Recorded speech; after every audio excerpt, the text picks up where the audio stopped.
हमारे कृषि दर्शन के सभी दर्शकों को नमस्कार जी। आज शुक्रवार है। आपके ख़त और आपके ईमेल जो आए हैं उनका तो जवाब देंगे ही देंगे, लेकिन उससे पहले आज का कार्यक्रम शुरू करते हैं और सबसे पहले देख लें खबरें खेती की।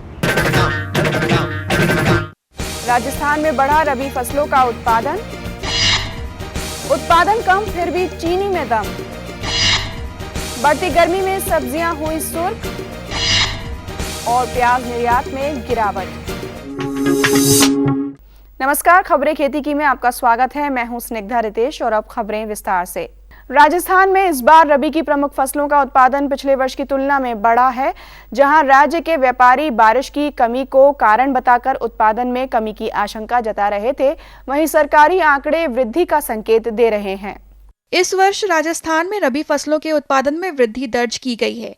सरकारी आंकड़ों के अनुसार गेहूं, चना, मसूर और सरसों के उत्पादन में पिछले वर्ष की तुलना में बढ़ोतरी हुई है, जबकि जौ का उत्पादन घटा है। आंकड़ों से पता चलता है कि इस वर्ष सरसों और मसूर का उत्पादन ज्यादा बढ़ा है। कृषि विभाग के आंकड़ों के अनुसार प्रदेश में वर्ष 2015-16 में 1,02,253 टन गेहूं, 7,09,803 टन जौ, 9,99,923 टन चना, 78,120 टन मसूर और 35,04,786 टन सरसों की पैदावार हुई है, जो गत वर्ष से बहुत अधिक है।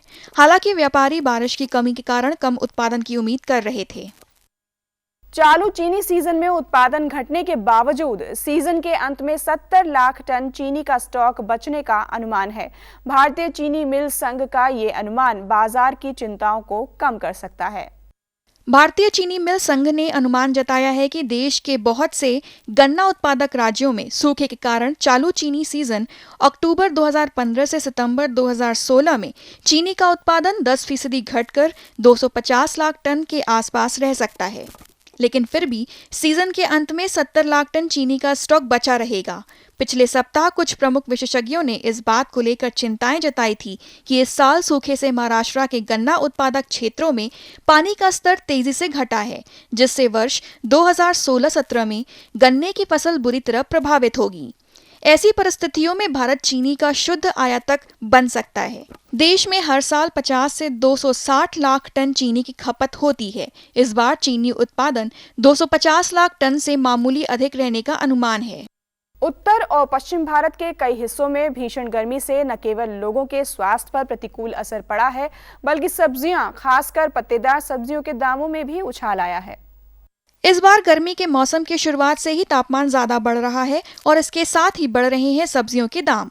इस बार सब्जियों के दाम कुछ जल्दी ही बढ़ने लगे हैं। गर्मियों में आपूर्ति की कमी के कारण सामान्यतः सब्जियों के दामों में बढ़ोतरी हुई है। इस बार गर्मी की शुरुआत और तापमान कुछ ज्यादा होने के कारण सब्जियां जल्दी खराब हो जाती हैं। इस वजह से सब्जियों की कीमतों में इजाफा हो रहा है। अप्रैल के अंतिम सप्ताह से ही पारा लगातार ऊपर चढ़ रहा है।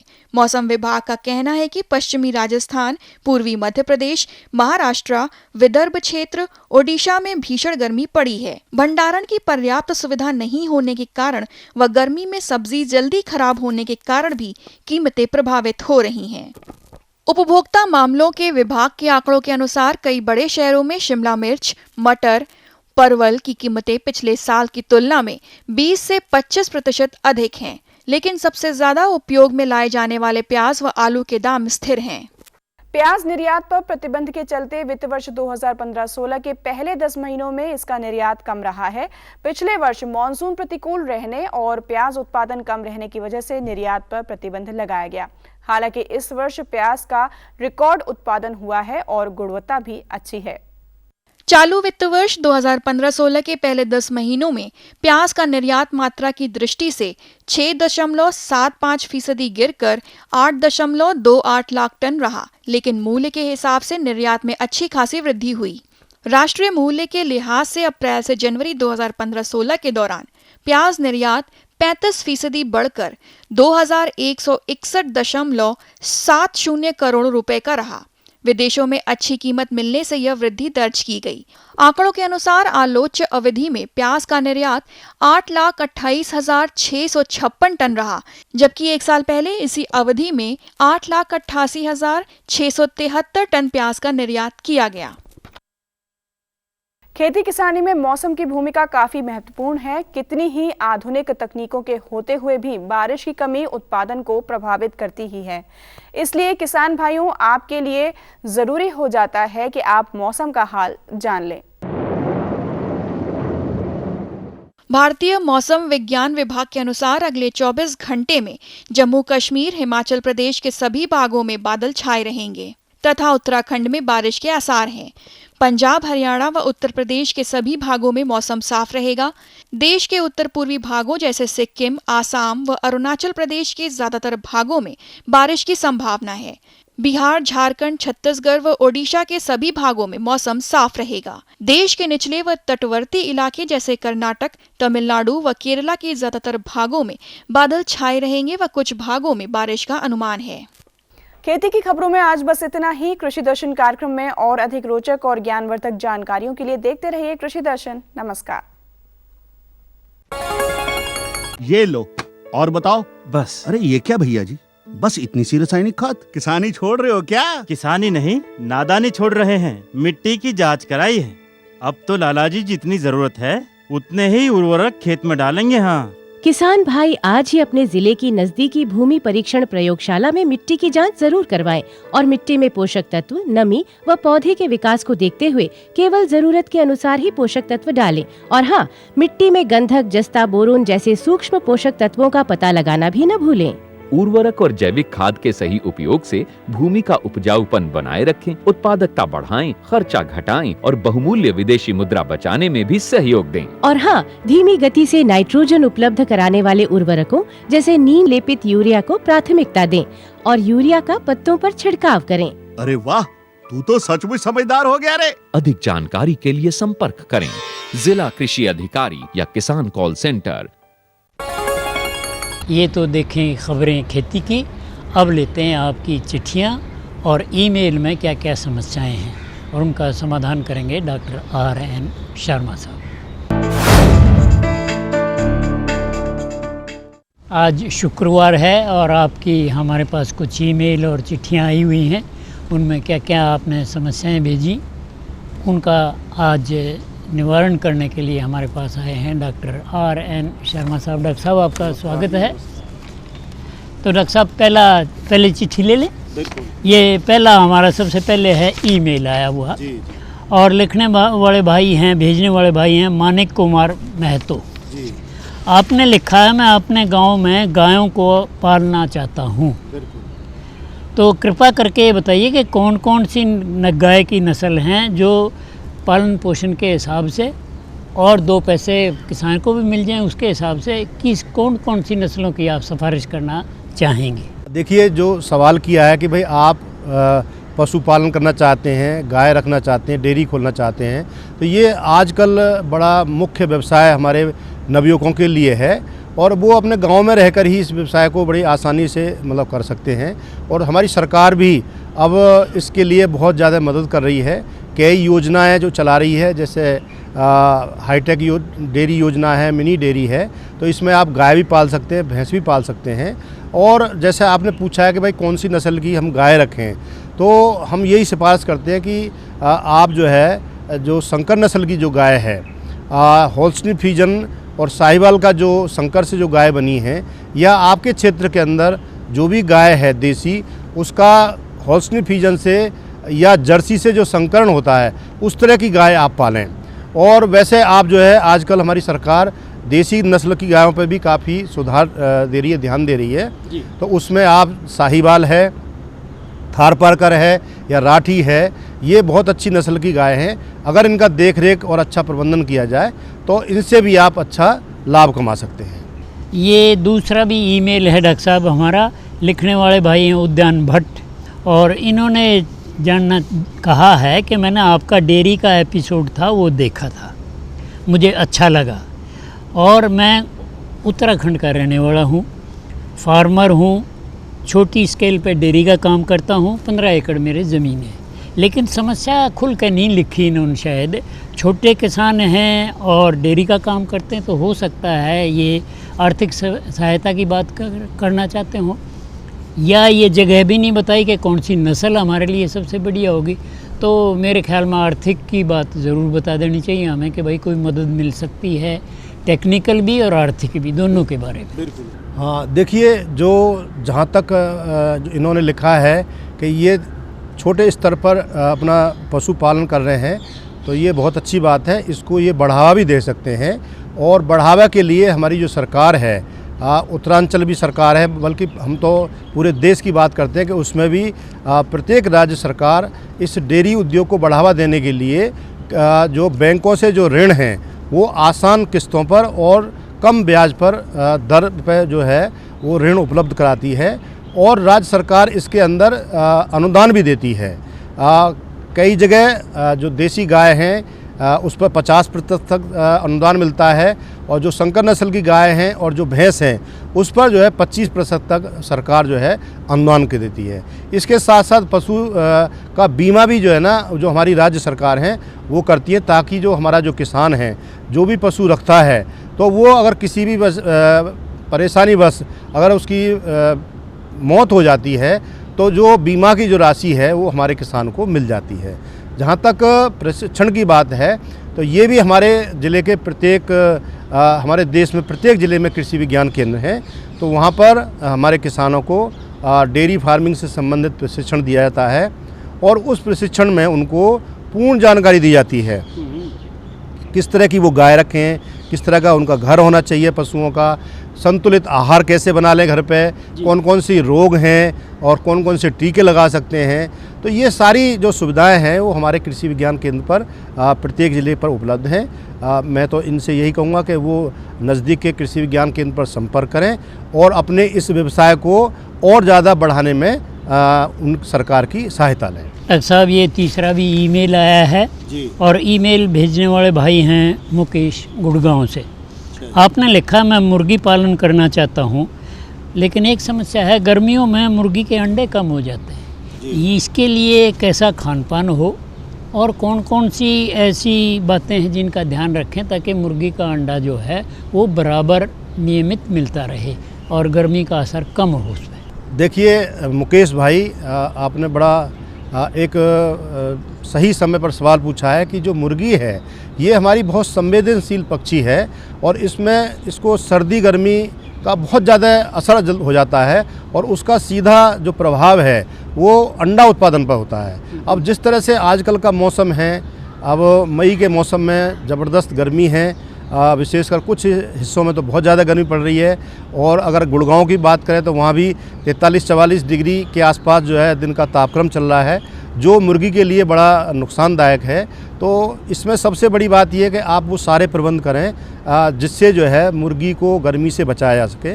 तो इसके लिए सबसे ज़रूरी है कि जो मुर्गी घर है उसकी छत पर जो है कोई जो सरकंडे हैं उसका कोई फूंस का कोई छप्पर बना के ज़रूर रख दें, और उसके ऊपर जो है ये फुहारा ज़रूर लगा दें, और विशेषकर जो दोपहर के समय में उन फुहारों को ज़रूर चलाएं। तो फुहारा चलाने से क्या है कि जो छत की से जो गर्मी आती है उसका काफ़ी हद तक मुर्गी के घर में प्रभाव कम हो जाता है और मुर्गियों को गर्मी कम सताती है। तो एक तो ये थोड़ा सा ध्यान रखें। अगला जो ध्यान है वो ये है कि जो पर्दे हैं, जो हम लोग खिड़कियों पर पर्दे रखते हैं मुर्गियों के, उनको समय पर भिगो दें। तो ये देखा गया है कि जब पर्दे से होकर जब हवा आती है तो वो कूलर का काम करती है, तो उससे भी जो है जो मुर्गी घर का तापक्रम है उसमें भी काफ़ी कम करने में सहायता मिलती है। दूसरा, अगर बहुत ज़्यादा गर्मी होती है तो कूलर भी उसमें लगा सकते हैं ताकि जो अंदर की गर्मी है उसका प्रभाव कम हो। और अगली बात ये है कि जो मुर्गियां हैं उनको उनकी संख्या भी बहुत ज़्यादा नहीं होनी चाहिए, उनको पर्याप्त जगह मिलनी चाहिए। जैसे एक मुर्गी है अगर अंडा देने वाली है तो उसके लिए 2 स्क्वायर फुट जगह बहुत ज़रूरी है।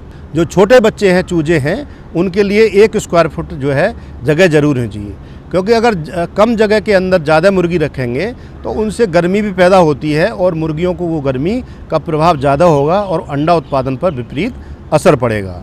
और जो बर्तन के हैं, पानी के बर्तन हैं, उनकी इन दिनों के अंदर संख्या ज़रूर बढ़ा देनी चाहिए। मुर्गी को ज़्यादा दूर तक ना चलना पड़े और उसको नज़दीक ही पानी मिल जाए। और पानी का भी विशेष ध्यान रखें कि पानी भी दिन में कम से कम 2 बार बदल दें। जो बर्तन हैं, देखा गया है कि शेड के अंदर जो पानी है वो गर्म हो जाता है, और अगर उसको बदल देंगे, ताज़ा पानी रख देंगे, तो उससे भी काफ़ी हद तक जो हमारी मुर्गी है उसको राहत मिलेगी। दूसरा ये भी देख लें कि जो जहाँ दाने के बर्तन होते हैं, ये मुर्गी की आदत होती है चोंच मार मार कर ये उसको बखेर देती है या पानी भी बखेर देती है। तो जो जहाँ पानी के बर्तन होंगे तो वहाँ कई बार जो बुरादा है वो गीला हो जाता है। तो ऐसे मौसम में गर्मी से और उसमें फफूंद लगने का भी डर रहता है। तो ऐसे बुरादे को तुरंत ही वहाँ से या तो हटा दें या थोड़ा भुजा हुआ चूना डाल दें, और बर्तनों को अच्छी तरह से उनकी सफाई रखें ताकि कोई बीमारी नहीं हो। और जो दाना है वो कोशिश करें कि मुर्गियों को सुबह सुबह दाना दें, क्योंकि मुर्गियां जो है जैसे ही गर्मी बढ़ती है वो दाना खाना छोड़ देती है और अंडा उत्पादन में उसमें काफ़ी कमी आ जाती है। तो कोशिश करें सुबह और देर शाम तक उनको दाना दें ताकि ज़्यादा से ज़्यादा जो है वो मुर्गी जो है दाना खाएं और उसका अंडा उत्पादन करें। और थोड़ा सा ये भी कर सकते हैं कि जो मुर्गी घर है उसके आसपास कोई हरा चारा ज़रूर लगा दें। जैसे आजकल चरी लगा सकते हैं, लोबिया लगा सकते हैं। तो उससे क्या होगा, जब हमारे किसान भाई उसमें पानी लगाएंगे तो उससे भी जो मुर्गी घर के आसपास का जो वातावरण है वो उतना गर्म नहीं होगा, और हमारी जो मुर्गियां हैं उनको उतना गर्मी नहीं सताएगी और उनका अंडा उत्पादन भी बना रहेगा। डॉक्टर शर्मा, ये अगला पत्र आया है, हमारे लिखने वाले भाई हैं VS राणा और चामोली से, उत्तराखंड से आया है। इन्होंने लिखा है, मैं आपका कार्यक्रम बहुत चाव से देखता हूँ और बहुत अच्छा लगता है मेरे को। आपका धन्यवाद, बहुत बहुत अच्छा। साथ साथ ये लिखा है कि कौन कौन सी पशुपालन के बारे में या संबंधित पत्र पत्रिकाएं निकलती हैं और कहाँ से मिलती हैं? देखिए, जहाँ तक पत्र पत्रिकाओं का सवाल है, आजकल प्रत्येक ज़िले के कृषि विज्ञान केंद्र पर प्रत्येक सब्जेक्ट से संबंधित देखिए हमारे किसान भाइयों की ज्ञान के लिए विभिन्न तरह के लेख पत्रक जो होते हैं, लीफलेट जो होते हैं, वो उपलब्ध रहते हैं। और कई किताब भी वहाँ पर हमारे किसान भाइयों को उपलब्ध रहती है। तो एक तो ये कृषि विज्ञान केंद्र पर संपर्क करें। दूसरा, जिस तरह से उत्तरांचल में आपका पंतनगर कृषि विश्वविद्यालय है, वहाँ से भी बहुत सारी पत्रिकाएं न केवल पशुपालन से बल्कि खेती फल फूलों से भी संबंधित आपको मिल सकती हैं। और अगर आपको फिर भी अगर सोचते हैं कि नहीं मिला, तो एक हमारे दिल्ली के अंदर कृषि अनुसंधान भवन 1 नंबर पर है, तो वहाँ पर जो है व्यवसायिक प्रबंधक को चिट्ठी लिख सकते हैं। उसमें कृषि ज्ञान प्रबंध निदेशालय है, तो उनके द्वारा भी आप जो है पशुपालन मतलब किसी भी विषय से, चाहे खेती हो, उनसे संबंधित पत्रिकाएं आप मंगा सकते हैं। और उनकी प्रमुख पत्रिकाएं जैसे खेती है या फल फूल है, और अगर अंग्रेजी में आप मांग सकते हैं तो इंडियन फार्मिंग है, इंडियन हॉर्टिकल्चर है, और भी तरह तरह की किताब हैं। अब एक पशुपालन के ऊपर जो है कृषि ICAR द्वारा निकाली गई है, एक हैंडबुक ऑफ एनिमल हस्बेंड्री, उसमें सारा विवरण है। तो आपको जो भी नज़दीक के आपके संस्थान हैं वहाँ से आपको ये पत्रिकाएं मिल सकती हैं, और दिल्ली से भी आपको ये पत्रिकाएं आसानी से उपलब्ध कर सकते हैं। डॉक्टर साहब, अगला पत्र आया है, ये जगन्नाथ पटेल और बंधु हैं इनके साथ, सारे कुनबे के होंगे, ये मध्य प्रदेश से आया, खंडवा से। आपने लिखा है, गर्मियों के दिनों में आप पशुओं की देखभाल के बारे में पूरा जानकारी दें ताकि दूध उत्पादन जो हो बराबर बनता रहे, क्योंकि अब तो देश के विदेश भागों में विशेष तौर पर गर्मी में 40 से ऊपर तापमान चल रहा है। और ऐसे में जैसे आपने मुर्गी की बात कही, पशुओं का भी वही हाल है। इन दिनों में चारा कम हो जाता है तो दूध का जो उत्पादन है वो भी कम हो जाता है। तो ये कैसे बनाए रख सकते हैं? हाँ, देखिए, बहुत गर्मी पड़ रही है आजकल। मई के महीने में हमारे देश में, जैसे आप बता रहे थे, अधिकतर हिस्सों में जो तापक्रम है दिन का वो 40 और उससे ऊपर जा रहा है। और ऐसे तापक्रम में न केवल हम मनुष्यों को बल्कि हमारे पशुओं को बहुत समस्या होती है। जो पशु है अगर उसको गर्मी लग जाती है तो उसका सीधा असर है उसके दूध उत्पादन पर होता है। और ऐसे गर्मी में ये देखा गया है कि ये जो गर्मी हमारे पशु को 2 तरह से प्रभावित करती है। एक तो जो वातावरण का तापक्रम है उसके बढ़ने से, दूसरा जो हरे चारे की कमी है। इन दिनों में के अंदर कुछ ऐसा समय आता है जब हरे चारे की उपलब्धता थोड़ा सा कम होती है। तो वैसे तो हमारे किसान भाइयों ने हरी जैसे ज्वार है या चरी है, लोबिया है, वो लगा ही दिया है, परंतु अभी उसकी फसल अभी उपलब्ध नहीं हो पा रही है। और जो हमारा चारा था रबी का कुछ मात्राओं के अंदर जैसे रिजका है वो अभी उपलब्ध है। तो ऐसे मौसम में थोड़ा चारे की भी उपलब्धता कम हो जाती है। तो इसके लिए, इसकी पूर्ति के लिए ज़रूरी है कि हमारे पशु को थोड़ा दाने की मात्रा उसमें बढ़ा देनी चाहिए। दूसरा सबसे बड़ी ज़रूरी है कि जहाँ पशुओं का रहने का जगह हो वो छायादार होनी चाहिए। दिन के समय में कोशिश करें ऐसी जगह पर पशुओं को बांधें जहाँ काफ़ी जो है छायादार वृक्ष हों। अगर शेड में बांधना है तो जहाँ तक संकर नस्ल की जो अच्छी नस्ल की गाय अच्छा दूध देती हैं तो उसके लिए कूलर का भी इंतजाम कर सकते हैं। छत पर जो है वो ज़रूर एक छप्पर बना के रखें और छत जैसा हम बताते हैं 12 फुट से ज़रूर ऊंची होनी चाहिए। अगर छत जो है ऊंची नहीं होगी तो पशु को ज़्यादा गर्मी लगेगी, तो उसका भी ध्यान रखें। पशु को कम से कम दिन में 3 बार पानी, ताज़ा पानी, जब अगर मान लो उन्होंने हैंडपम्प लगा रखा है या ट्यूबवेल है तो उसका ताज़ा पानी ज़रूर पिलाएं। और दिन के अंदर 2 बार उसको नहलाना ज़रूरी है। और नहलाने के वक्त भी ये ध्यान रखना ज़रूरी है कि पशु के शरीर पर तो पानी डाला ही, उसके सिर पर पानी ज़रूर डालना चाहिए, क्योंकि जो गर्मी को जो नियंत्रण होता है वो पशु के दिमाग से होता है। अगर उस पर अच्छी तरह से नहलाएंगे तो काफ़ी हद तक जो है पशु गर्मी कम मानेगा। तो इन बातों का ध्यान रखेंगे तो निश्चित रूप से इस गर्मी के मौसम में हमारे पशुपालक भाई दूध उत्पादन अच्छी प्रकार से ले पाएंगे और उन्हें इस तरह का कोई नुकसान भी नहीं होगा। डॉक्टर साहब, आपने जो हमारे किसान भाइयों की समस्या है उनका इतनी सरलता से और विस्तार से भी जो उनकी समस्याओं का समाधान किया, उसके लिए बहुत बहुत शुक्रिया आपका। धन्यवाद जी।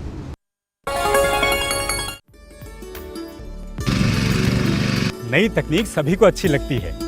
मैंने भी अपने खेत की तैयारी, बुआई, जुताई, गहाई वगैरह के लिए छोटी मशीनें अपनी जरूरत के हिसाब से खरीदी। मैंने अपने खेतों में मशीन का प्रयोग किया तो काम जल्दी और आसान हो गया। खेती में मशीनों के इस्तेमाल के बाद मुझे मिली भरपूर पैदावार और ज्यादा मुनाफा। छोटी मशीनें तो हमारी अपनी अपनी हैं, लेकिन बड़ी मशीनें हमने समूह बनाकर खरीदी। किसान भाइयों और बहनों, आप भी उन्नत मशीनों और उपकरणों की खरीद पर वित्तीय सहायता का लाभ उठाएं, अपनी आमदनी बढ़ाएं और खुशहाली पाएं।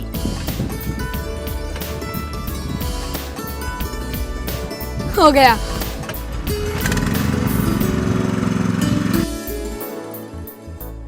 मैंने सोच लिया है, मैं तुझे कृषि का इंजीनियर ही बनाऊंगा। नई मशीनें, नए उपकरण आए आपके द्वार, ले लो इनसे अब खूब खुशी और पैदावार। मुझे क्या सुनाना चाहते हो? जो सुनाओ मेरी सौतन को। किसको? अरे वही तुम्हारा मोबाइल फोन जिससे सुबह शाम दिन रात चिपके रहते थे और कहते थे किसान कॉल सेंटर से बातें हो रही हैं। अच्छा, ये बात है। हाँ, क्यों? क्या हुआ? अब बात नहीं होती क्या? अब तो झट से बात हो जाती है। ऐसा क्या? हाँ, अब तो ज्यादा लाइनें और खास तकनीक के कारण खेती के माहिरों से तुरंत बात हो जाती है। और अगर कभी लाइन व्यस्त हो तो अपनी समस्या फोन पर रिकॉर्ड करा दो, वहाँ से फोन आ जाता है और समस्या की हल का मैसेज भी आ जाता है। ये देखो, आ गया। अरे वाह, इसका मतलब इंतजार की घड़ी अब खत्म। हाँ, तभी मैं सोचूं कि आजकल मुझ पर इतना प्यार क्यों आ रहा है।